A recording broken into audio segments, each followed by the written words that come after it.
Life has a funny way of throwing us curveballs, doesn't it? Just when we think we have it all figured out, everything falls apart. Plans fail, relationships crumble, opportunities vanish. It feels like the world is conspiring against us. But here's the truth: it's in these moments when everything is going wrong that we discover the real power of feeling good. Not because the circumstances are perfect, but because we are.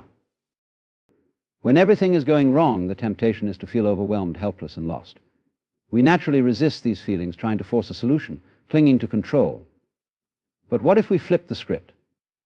What if we could feel good in the chaos? The first step is understanding that control is an illusion. The more we try to control everything, the more we feel out of control. Life will not always play by our rules. But here's the empowering part: we can always control our response.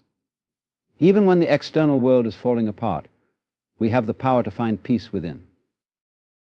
Feeling good when everything is going wrong starts with acceptance.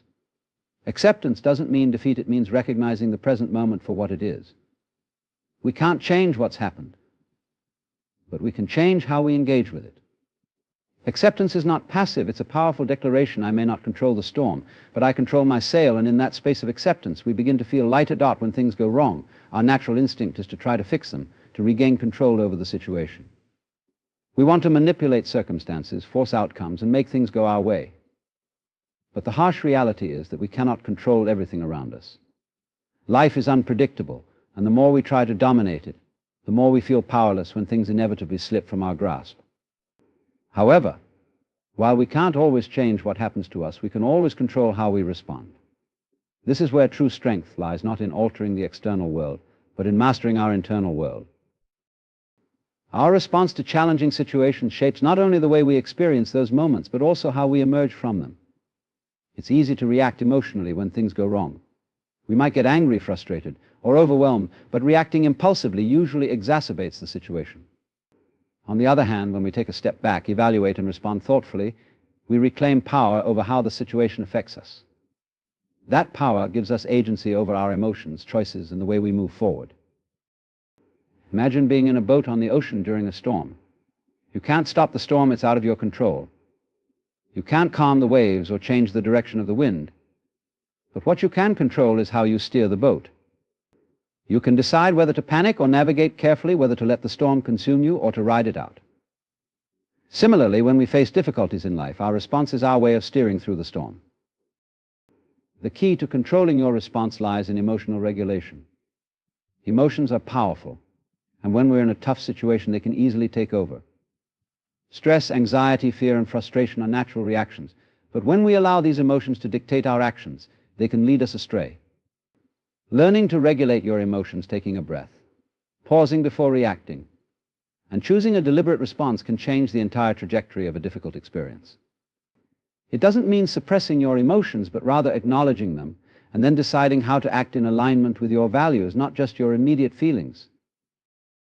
One of the most effective ways to manage your response is by cultivating mindfulness. Mindfulness is the practice of being present in the moment, fully aware of what is happening without judgment. When we face a challenging situation, our mind often races with thoughts of what if this happens? Or why did this have to happen? We get caught up in worst-case scenarios or dwell on the injustice of the situation.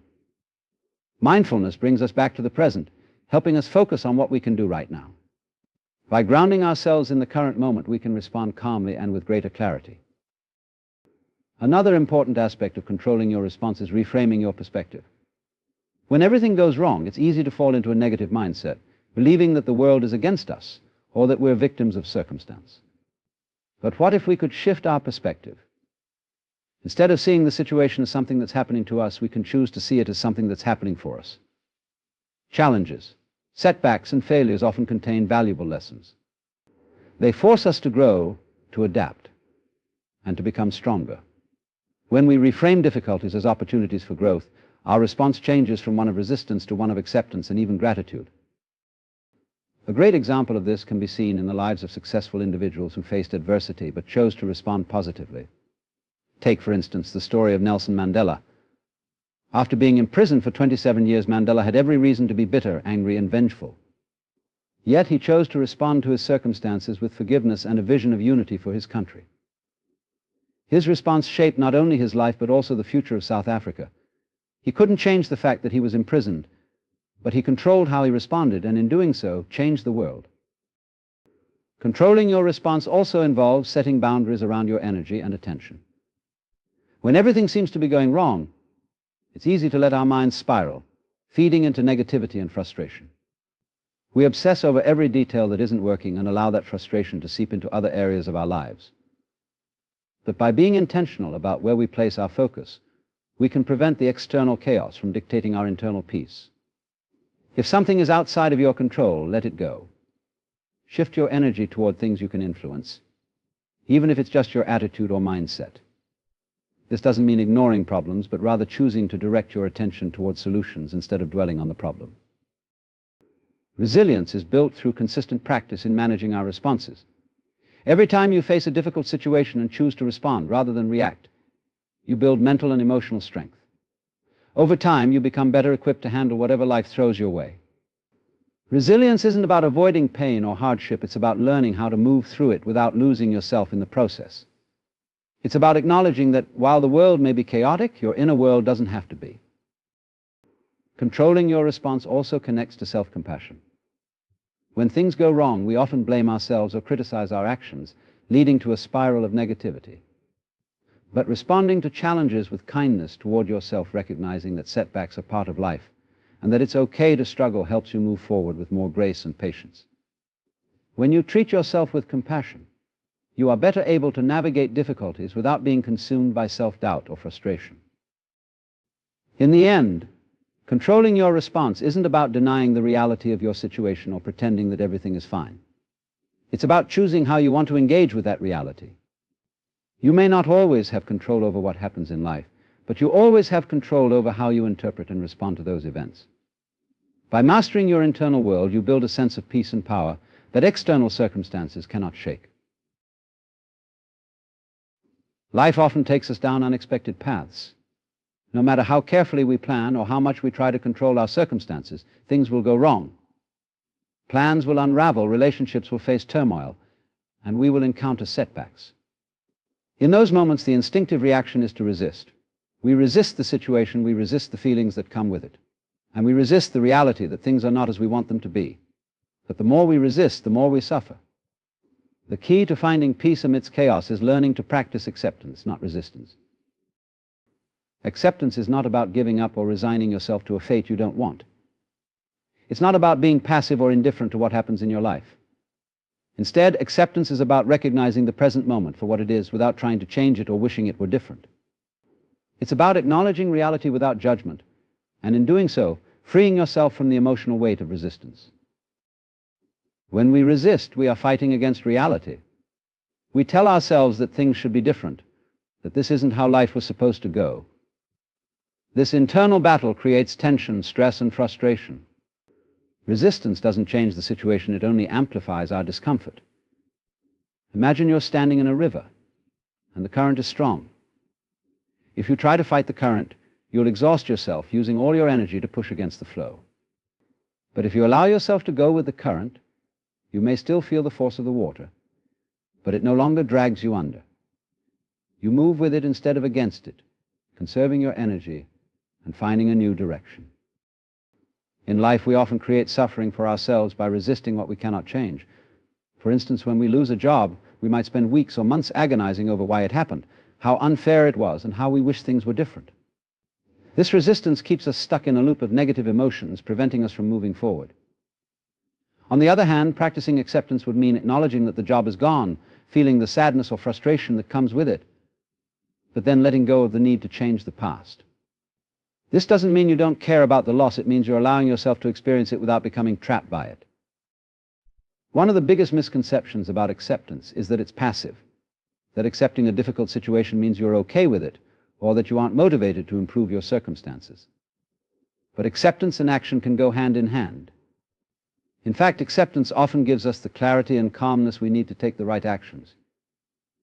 When we accept a situation, we stop wasting energy on wishing things were different, and instead focus that energy on what we can do next. Acceptance creates a mental and emotional space where solutions can arise. Consider a difficult breakup. Initially, you may resist the reality of the breakup constantly thinking about how things could have gone differently, replaying old conversations in your mind, and clinging to the hope that things will return to the way they were. This resistance prolongs the pain and prevents healing. But when you begin to practice acceptance, acknowledging that the relationship is over, and allowing yourself to feel the grief without fighting it, you start to heal. In that space of acceptance, you can take constructive steps toward rebuilding your life, rediscovering your own identity, and opening yourself to future relationships. Acceptance also means embracing uncertainty. Life is full of unknowns. And many of us resist because we want certainty, stability, and predictability. We want to know that everything will work out exactly as we planned. But life doesn't work that way. Practicing acceptance allows us to find peace in uncertainty. It means accepting that we can't know everything, and that it's okay not to have all the answers right now. This doesn't mean we stop planning or striving. It means we stop obsessing over things beyond our control. We allow life to unfold, trusting that we can handle whatever comes our way.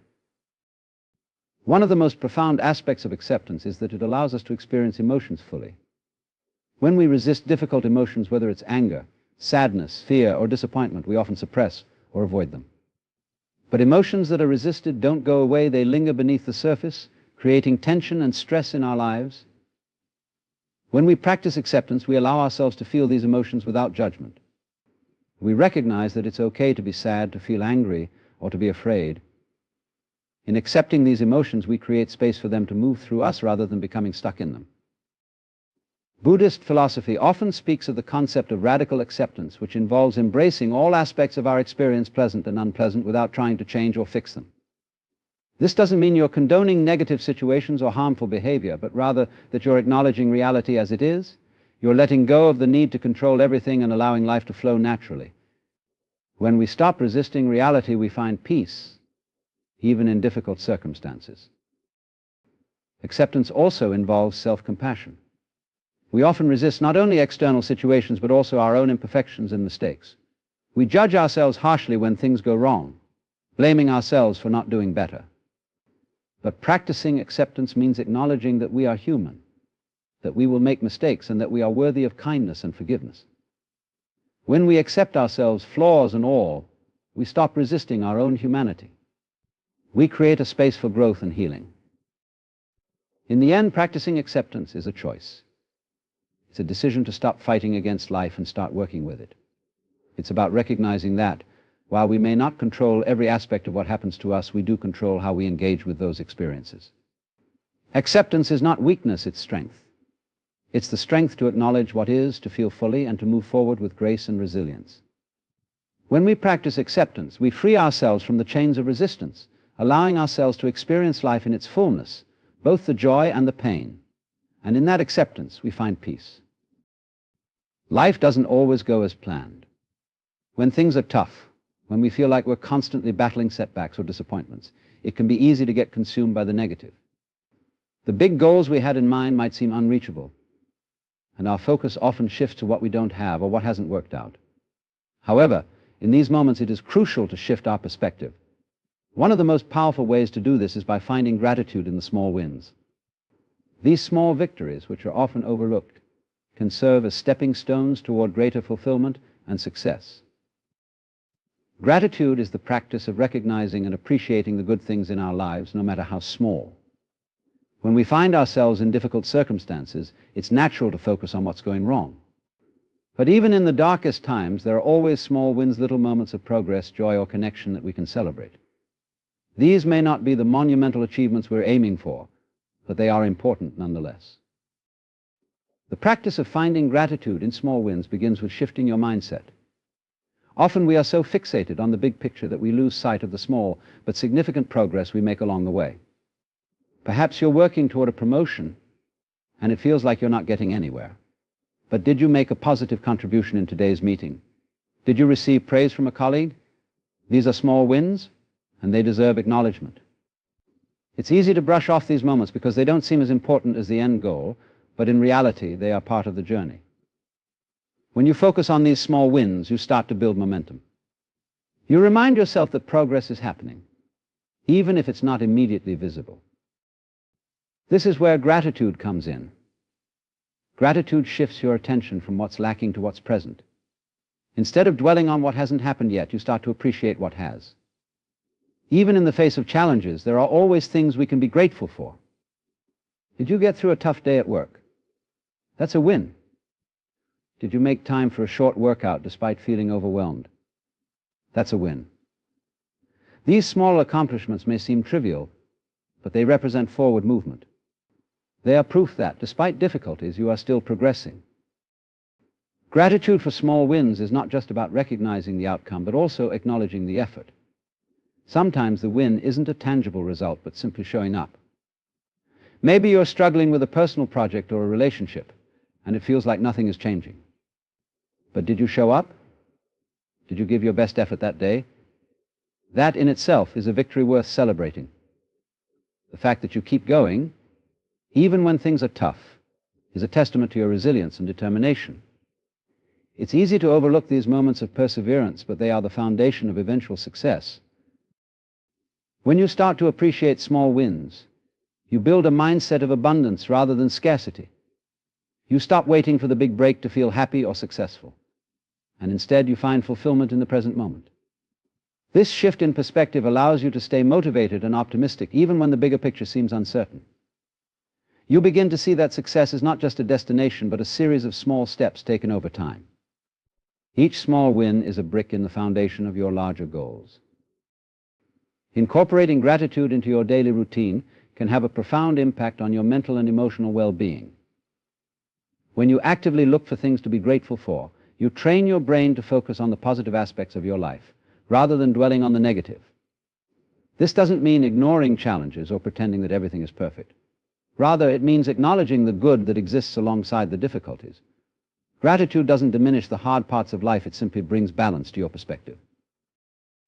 One of the most effective ways to cultivate this mindset is through journaling. By taking a few minutes each day to write down small wins or things you're grateful for, you reinforce the habit of looking for the positive. Over time, you'll notice that even on the hardest days, there are always small victories to be found.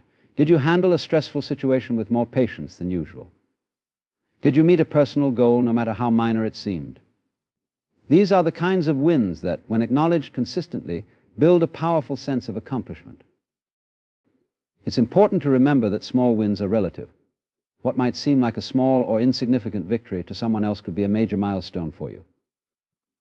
If you're going through a particularly tough time, getting out of bed and starting the day might be a huge win. If you're dealing with anxiety, attending a social event might be a major accomplishment. The key is to honor your own journey and recognize that small wins are deeply personal. What matters is that you notice and celebrate them, no matter how small they seem. Gratitude for small wins also helps you stay present. We often get so caught up in where we want to go that we forget to appreciate where we are right now. By focusing on the small wins, you bring your attention back to the present moment, where life is actually happening. You stop waiting for the perfect circumstances to feel good about your life and start finding joy in the process. This presence not only makes you more aware of your progress, but also enhances your overall sense of well-being. Another powerful aspect of finding gratitude in small wins is that it fuels resilience. When you can see progress, even in tiny increments, you're less likely to give up when things get tough. Small wins remind you that every effort counts, and they provide the encouragement needed to keep going. They show you that, despite obstacles, you are still moving forward. This sense of progress, no matter how slow, builds confidence and determination. Ultimately, finding gratitude in small wins is about shifting your focus from what you're missing to what you have. It's about recognizing that success isn't just about reaching the end goal, it's about appreciating the journey along the way. When you practice gratitude for small wins, you create a more positive, resilient mindset. You start to see that even in challenging times, there is always something to be thankful for. And that perspective can transform how you experience life.